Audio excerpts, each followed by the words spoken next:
but I'm prepared to commit myself, with your support of course, to rebuild a house number 9 and a house number 10, which means 8 is now fully financed and there is 2 more to be financed, making it 10 houses. So one of my next job is to find 4 more families in need to help them rebuild their houses, which will provide a lot of relief for them knowing that people are helping.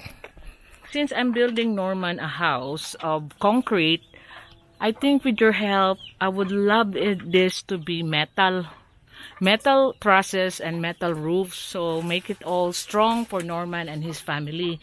So you can see there, Norman is working. Despite this disability, it's not stopping him from clearing his house of all the debris. Look, he can even go through, just feeling everything. Whoever you are donating to in YouTube, saying that they are helping Filipinos, make sure that they are committing to sending you a BIR receipt and they are BIR registered.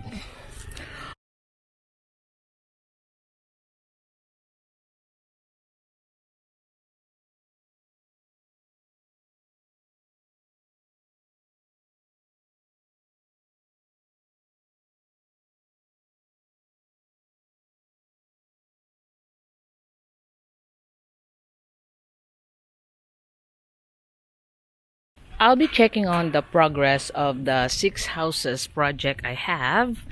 I know it's already been a week since I checked them. And then I know I've seen some of them working in those houses in their own, but I just got no time to check on them. I know there won't be any progress on the blind man's house because Jonathan, who is building his own house, is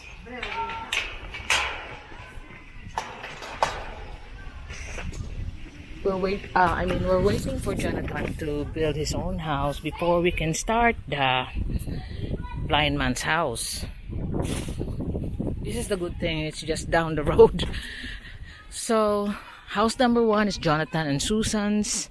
I know some of these houses is not gonna be built in an instant. It will take time to build them because some are made in concrete now.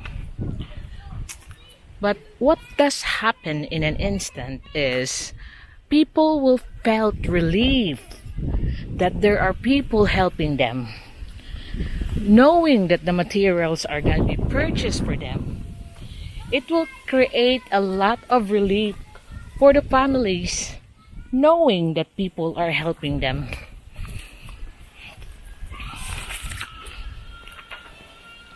Relief is something that I now intend to give to more families. I believe I already got the budget for house number 7, but obviously it depends on the type of build, circumstances of build, and the location. But I believe house number 7 is finance. I got some outstanding project. One is for toilet in Moalboal, for the Moalboal couple, Tony and Imac, and their second pedicab, which is already built, but it's just a case of delivering it to Moalboal and sorting the WC. And I have to deliver the solar lights to the family in Takan Hills and to upgrade their kitchen.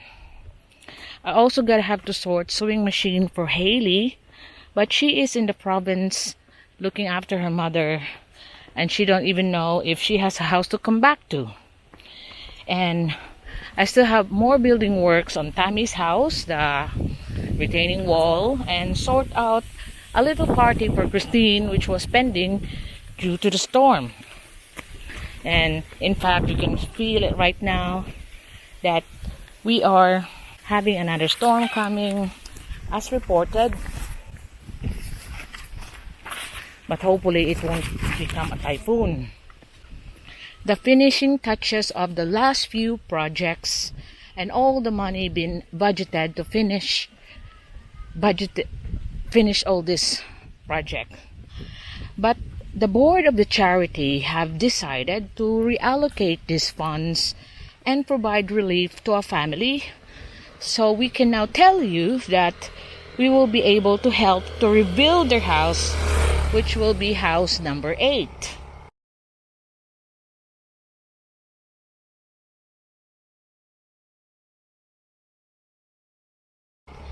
But I'm prepared to commit myself, with your support of course, to rebuild a house number 9 and a house number 10, which means 8 is now fully financed and there is 2 more to be financed, making it 10 houses. So one of my next job is to find 4 more families in need to help them rebuild their houses, which will provide a lot of relief for them, knowing that people are helping. So we have arrived here in house number 1 to see what is the progress.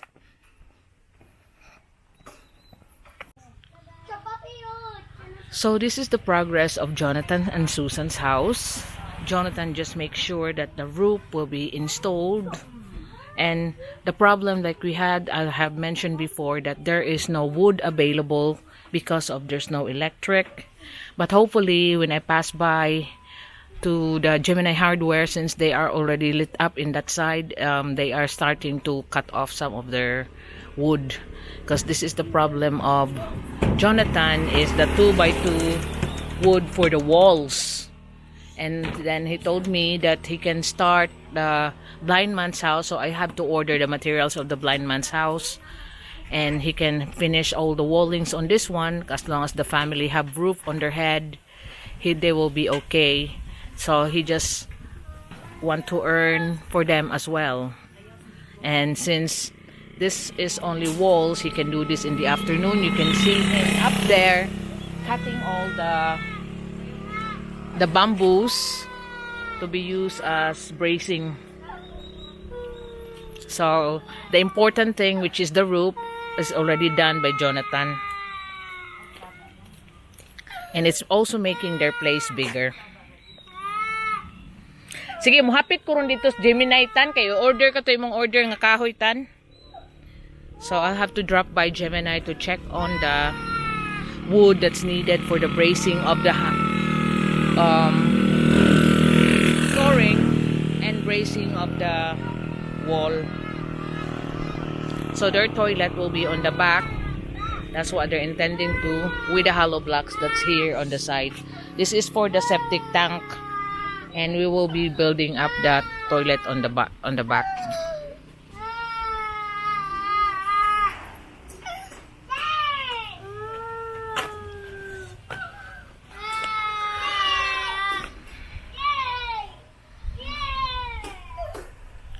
So there, Jonathan is so busy there cutting the wood, bamboo rather, for additional bracing. Anyway, before the bamboo will be cracking off and be falling on the house, which is needed to be trimmed off anyway. And so that's why he is cutting it off.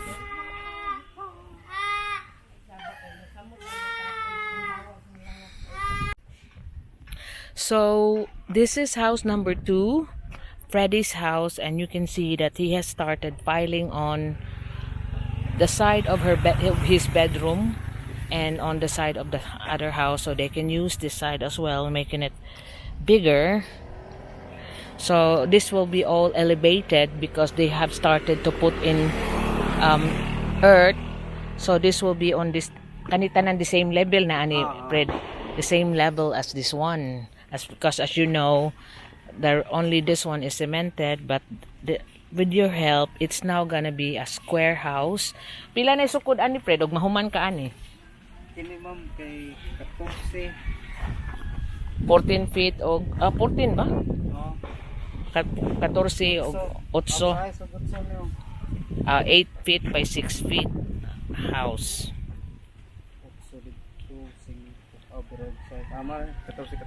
So 14 feet by 14 feet house instead of an 8 by 6, which is 8 foot by 6 house was the original that was blown away. So Freddie and Chris is building on Freddie's house first, and they will be working on this first to finish it before they start on Chris's house. Chris's house is already half concrete on the bottom, so that's why all his materials are wood. So it starts to rain now. I have to go, and I'll update you about the blind man's, because Jonathan was saying to me that he can start the blind man's house. I have to sort that materials and procure it now. Sige, Fred, kinag-uwan na dudong. Uy, nagparawag yung thank you ha. Salamat ga. I'm walking up here, going on to house number 4, Bankies House. So anyone following my charity story will know we formed a charity called Defeating Poverty Through Opportunity Incorporated, which was registered with SEC on July 23 and subsequently registered with BIR, the LGUs, and DSWD. I got DSWD guidelines to work through, and in fact I will be having my first DSWD site visit in the next week or two, and I am mandated and obligated to keep detailed accounts of every project and all the expenses, all the incomes, and the breakdown of administrative and operational costs. That's for the accountant, the BIR, the SEC, and the SWD filings. Those that have donated, as soon as we have power, because my generator is broke, it's just been broken when I need it most, I will be scanning when I have power and sending you the BIR receipts for the donations received for the charity. It's hard when you're going up. So make sure whoever you are donating to in YouTube, saying that they are helping Filipinos, make sure that they are committing to sending you a BIR receipt and they are BIR registered. Also make sure that any money sent is sent to a dedicated PayPal account, which in my case is Defeating Poverty Through Opportunity Incorporated. The link is in the description. So now we will have the look at the project number 4, and I'll start looking for 4 more families that we're gonna help by giving them materials to rebuild their house. So it's gonna be an exciting week or so. Bruce Lee! So we are here on Bankies House, house rebuild project number 4. Ayo! Ga! Pwede mo sod? Ga, patanawa tas progress sa kuan. Naunsa na? Banks! Maniud to. So this is the progress on Bankies House.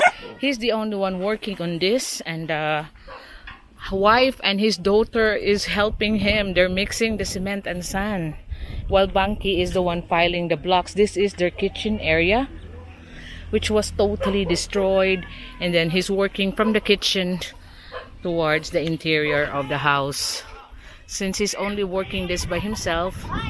So I don't expect a lot of progress, of course, but slow progress, and it will be done soon.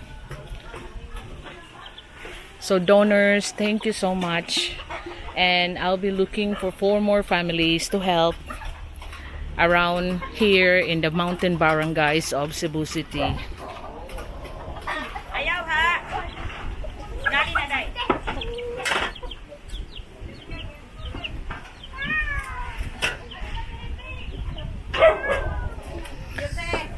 Nandingin dito na. Kami gini, tubon may balik ko. Ano may, lisod kayo pangitan niya pag natubos. Okay. So, Banky was saying to me a funny story because yesterday he was doing the filing of the blocks and doing the columns, and also at the same time his pig gave birth, so he has to from here already mix the muck, and then he has to run over and assist the pigs while it's giving birth. So back and forth, and ang nalipong na nung kasi mong kakuan bank, and he just feel dizzy up the end of the day doing the building works and assisting his pig to give birth. So the people here are now back to drinking from the spring that's coming over because the water refilling stations are really full up, and there's news that the electric will be coming back by February. I don't know, but you know, my old B, knowing him, he will be booking up himself and my daughter. I want him there both to Marco Polo. So this is the progress of house number 4, Bankies House. There's Banky there. So someone emailed me asking why the charity videos are on my BPP channel. The reason I'm putting it on my BPP channel is to raise awareness, because it is important that it will be seen by so many people as possible. And I'll be donating the AdSense of these videos to the charity. In fact, it will be an income generating move for the charity.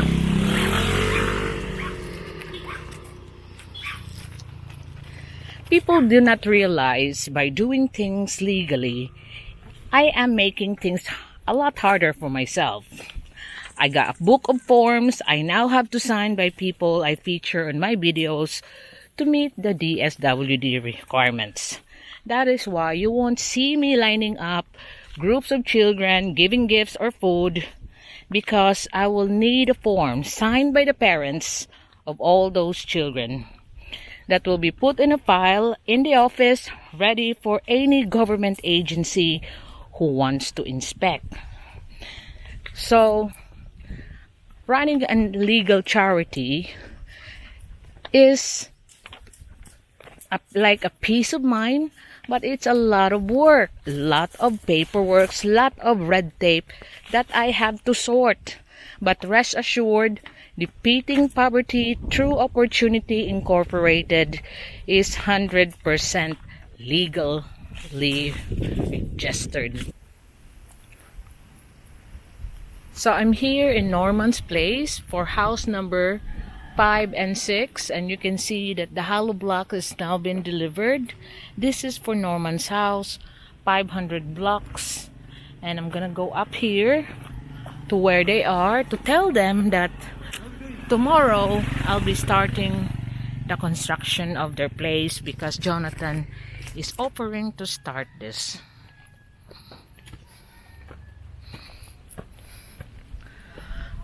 Kel! Asas Norman? Ah, okay. That's Raquel, that's Norman's wife. You can see that it's so dangerous for landslide here, so we're gonna have to set back a bit when we start building the house. So that's Raquel, and this is house number 6 that we're gonna have to rebuild for the mother of Norman. Then this is house number 5, Norman's house. Norm! May udto na. Kuan pa. Na sorry kay dong, kay na busy jud ko ako kaari dayon niya. Kuan, I was asking him apologies, but I haven't here for a week because I was so busy sorting different stuff. Kuan dong, padong ko ron sa Gemini, mampalit sa imong mga materialis kay magsugod das Jonathan ugma. Ha?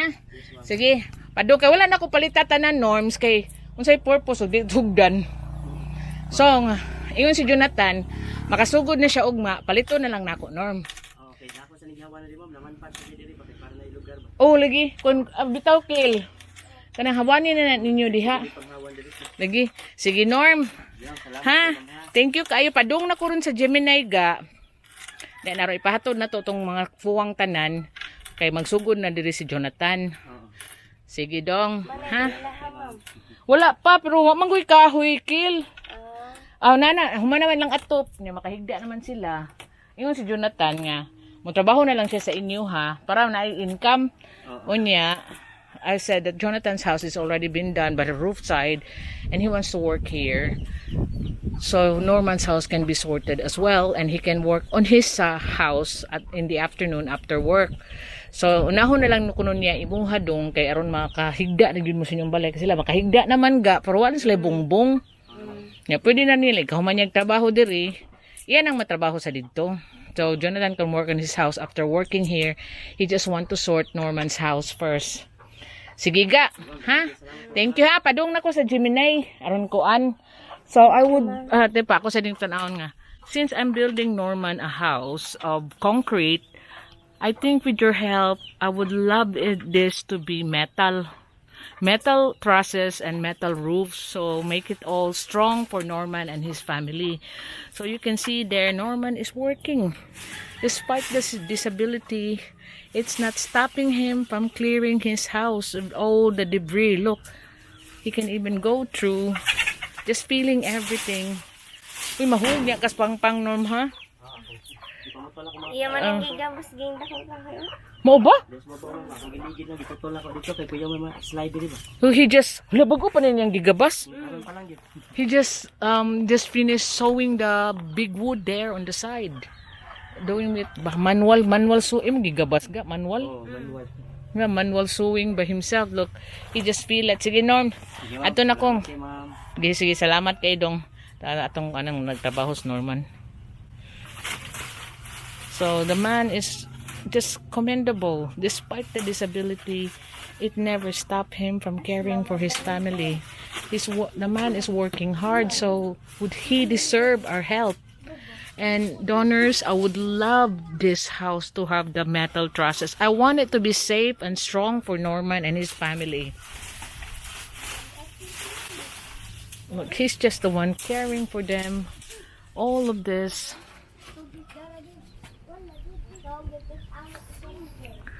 Should be built stronger this time that we are helping him. And that's the mother's house that Norman built himself and where they are housing themselves as well for the meantime, sleeping all together in a 8x8 house. So Norman is non-stop working. In fact, when I come here, he greeted me, good morning, but the wife corrected him, it's already noontime. So look, the man is not, I say, disability did not stop him from doing the things that a normal person can do. So, na ni mo ga? Ay, mo in silhig. This is also what the Raquel was doing, that she is trying to make it into like, you know, the broom for sale out of the nipas middle stem, and they can earn money from it a little bit, like 20-50 pesos. But you know, look at Norman, just feeling everything.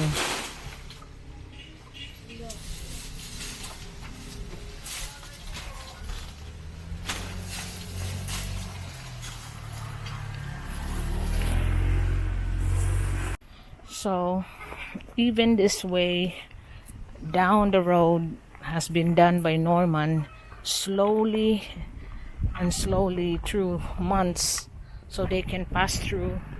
But I have to hold on to this one because it's really slippery. That's the blocks that's been delivered.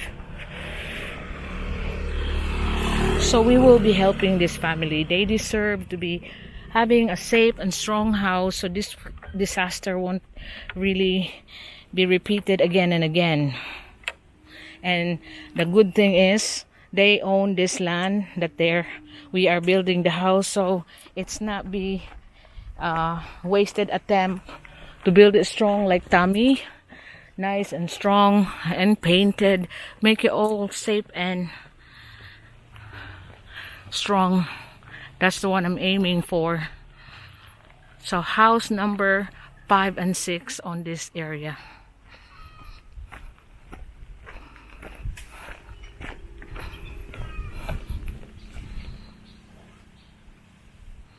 Because you see, they are on top of the hill.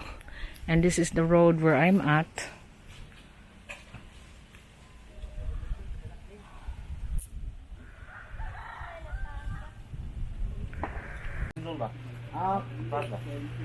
I'm here in my local Gemini hardware again to buy the materials to start Norman Minyo, the blind man's house. Norman, the blind man's house.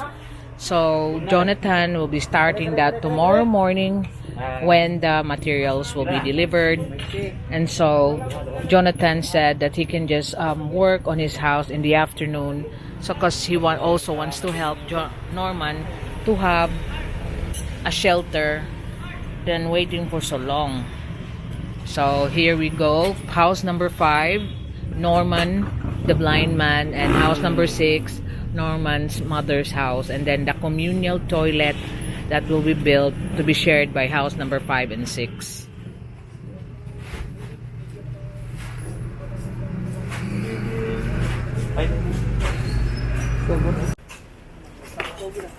I'm also buying this tarp for Norman so he can cover the cement when it's delivered. So I have to bring this with me so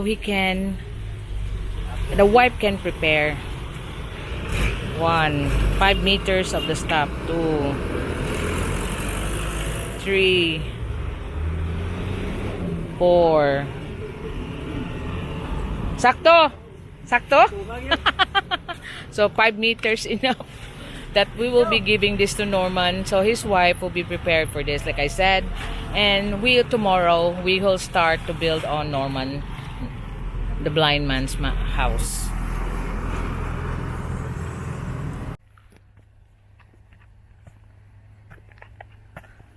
I'm back here in Norman's place to tell him that there's delivery tomorrow and to give his wife the list of what to expect to be delivered, and also the tarpaulin to cover up the cement.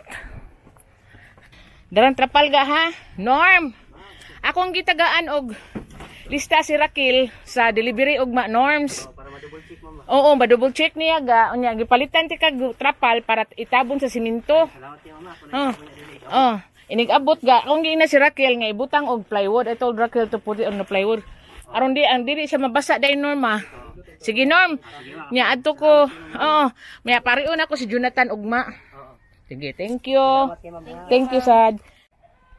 So we are starting to build up Norman's house, Norman and Raquel's house tomorrow when Jonathan will be here and the materials will be delivered. Kaya magkaot sa daan si Jonathan para sa mga column ugma. Because the columns will be column holes will be dig out by Jonathan tomorrow morning before the delivery, so it will be instantly be done. And then asa ta makuha bus diriga? Sapa-sapa lang, mapalit lang tas mga kuba. So we can just buy the sand from the people that's digging it from the river.